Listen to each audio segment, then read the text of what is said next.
What's going on, everyone? Juicebags here, and welcome back to the channel.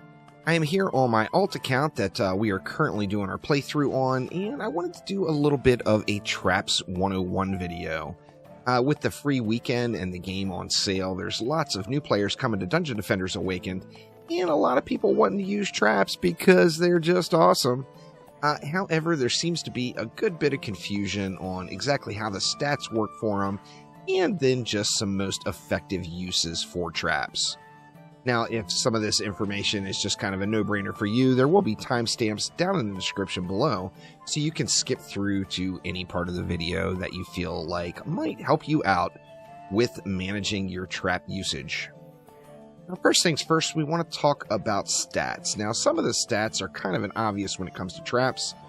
You've got your 4 builder stats: Fortify, Power, Range, and Rate. Range is really kind of a no-brainer. The range makes things bigger, so we're not really going to go a whole lot into range. Same thing with power. Power is normally the preferred stat on any or most of the damaging defenses in the game. Traps are no different. Power makes things hit harder, so we're not going to really focus a whole lot on either of those, as both of those are very straightforward and easy to understand. Now, one of the highest quality of life things you can do with your trap builder is use armor that has all 4 builder stats on it: Fortify, Power, Range, and Rate. Power and Range, of course, are very important to your traps. However, Fortify and Rate are as well and can be neglected a little bit. Fortify, most obviously, is a quality of life thing. This explosive trap, for example, has 241 charges. So if it goes off 241 times, its health goes to 0, which means your trap disappears, and it's the same as your tower being destroyed. Now, I think everyone notices this one right up front, but I think some of the side benefits to Fort people don't realize about their traps. And we'll take the gas trap, for example. Fort not only gives it more charges, where this gas trap has 82 charges, as you see, it also makes it run longer, so it increases the duration on your trap. So if we see right now we're at 18.44 seconds duration, if we go ahead and move some of our points around just to show the difference and we throw them into Fort, we can then take a look at it and see that this gas trap now lasts for 19.67 seconds. So Fort is equally important on your gas trap and your inferno trap as well, as the same applies to the inferno. You see the inferno trap lasts 92.47 seconds. If I take all of that Fort out, and then we look at it, the inferno trap is now at 86 seconds. So once again, not only getting the additional charges, but also making the traps that have a duration actually last longer, meaning that more uptime, less downtime is just a good thing. Now moving on to Rate, and I think Rate is probably one of the most misunderstood from newer players, and just compared to other defenses. If you throw more Rate on, say, a harpoon, then of course the harpoon attacks faster, doing more damage. If you throw more Rate on a trap, it makes it reset faster, not attack faster. So you're not going to get more attack damage while the trap has uptime. Of course, with Rate, you see it directly on an explosive trap. This one's resetting every 0.82 seconds, so it will fire every 0.82 seconds if there is an enemy in the target label. If we go ahead and throw a bunch of Rate onto that, we'll just throw our points in here and take a look. Now it's every 0.77 seconds. Now, I think the confusion with Rate comes mainly from the Inferno trap, as with the large uptime of an Inferno trap, people do like to use them, plus it's that dot effect where the fire just keeps burning as long as the enemies are inside of the target range of it, and it just is a fan favorite, no doubt. Now, the attack rate of your Inferno trap is not going to be affected by Rate at all. Now, what the attack rate is the damage ticks. How fast it is going to do damage. You can't change this. It is 0.5 seconds no matter what. In fact, if you go in and take off all your gear and pull all of your rate off of your hero so that you have absolutely 0 rate at all. Let's go ahead and pull these points back out also. Taking a look here, we now have 0 rate whatsoever. We actually have 0 stats at all. And we take a look at that Inferno Trap. Although it's a little baby, it's still going to attack every 0.5 seconds. So the attack rate is not going to change. What rate is going to do for your Inferno Traps, once again, is affect the reset time. So you see here with 0 stats, the reset time is only 33 seconds. So its duration is 7 seconds, and its reset time is only 33 seconds, which is just god-awful. If we go ahead and throw all of our gear back on, and we put some points into, say, rate, we're going to see that our reset time and our duration are greatly changed. Now you see the reset time is only 2 seconds, and the duration is 86 seconds. So rate is going to affect the reset time of your traps, not the actual dot damage that your Inferno Trap is going to do. Now, traps can be crazy powerful, and you combine great damage with also incredible CC. However, you want to make sure you're placing them properly, and to do that, you just need to understand what the labels on the ground mean. The bright green label right around me is the targeting or the activation trigger range. So an enemy has to get onto that bright green element before the trap will go off. If you look at the far outer range, that's all the way over by those trophies on the other side of the map, that is actually the damaging range. So although an enemy has to be right here for a trap to go off, an enemy that's way over here is still going to be getting hit by that trap. Now with that in mind, of course, traps work great together with each other. So you've got, say, an explosive trap and a gas trap. A lot of people like to stack them directly on top of each other, but the problem we have here is you see the effective range of the gas trap is right here, meaning that if an enemy is here, it is going to trigger both of these traps.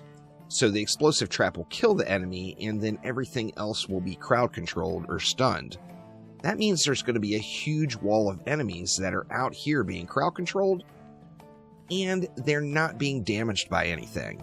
So if you see that you've got just a massive amount of goblins or enemies building up that's requiring you to go over there and kill them yourself, you probably want to take a look at your trap placement, as it's just not a good build.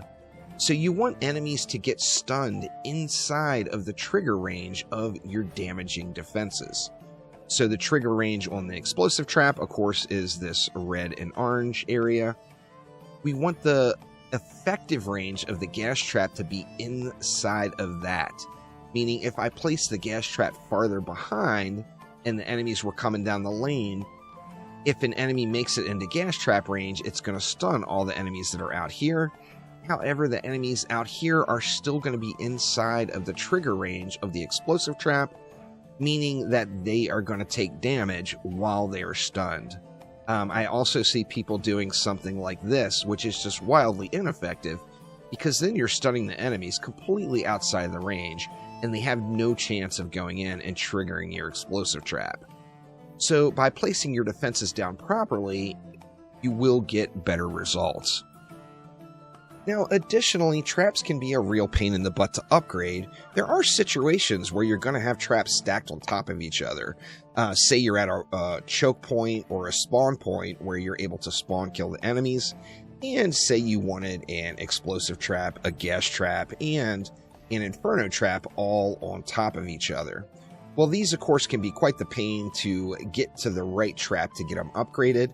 However, we are in luck, as if you go into your options and then gameplay, there is a smart upgrade and smart repair system in the game. These are toggled on by default. However, what this is it allows you to cycle through the traps in an appropriate manner to upgrade them. So in this particular example, we've got an explosive trap, we've got an inferno trap, and we've got a gas trap. So the explosive trap and the inferno trap should be upgraded all the way to full first, and then your gas trap last. So if we go to upgrade this stack now, if we're right on top of it, of course, we're going to have a challenge finding what to hit. If we don't target any of our traps and target next to it, the game is going to automatically toggle through the correct defense for us. So as you see, it's hitting the explosives and inferno first. Once those are both upgraded all the way, it switches over to the poison gas trap to upgrade it. Now, this additionally works out with buff beams, as, you know, buff beams, of course, are the bread and butter of the game, so you're going to be using them. So say we have a buff beam here. Well, in this example, the buff beam should be upgraded first, and there are a few spots throughout the game where you will want to upgrade your defenses first instead of your buff beam. However, the overclock beam in this situation we would want to upgrade first. So if we just go next to our stack of traps, not targeting anything in particular, it's going to take our buff beam all the way up to full. Then it's going to cycle through the 2 damaging traps. And then finally, once those are fully upgraded, it will switch over and head to the gas trap. So this is a feature you don't have to use. I personally can say that if you get used to using this, it is quite game-changing. Now, it is a little wonky prior to hitting level 60 and being able to upgrade defenses all the way to their max, because the smart upgrade system is going to continue to want to go to a buff beam, even though you don't have that upgrade unlocked yet. And then last but not least, I wanted to go over kind of end-game stat priorities. As I mentioned, you really want to have all 4 builder stats on all of your gear, so ideally you have fort, power, range, and rate as main stats on your gear. On your passives, power and range, power and rate, or percent damage and power would be 2 wonderful passives to have.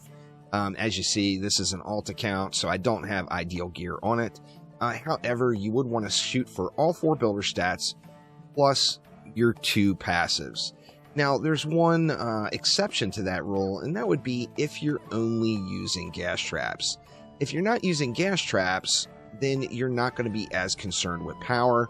You're going to want to go all range, fort, and rate, and not have to worry about power.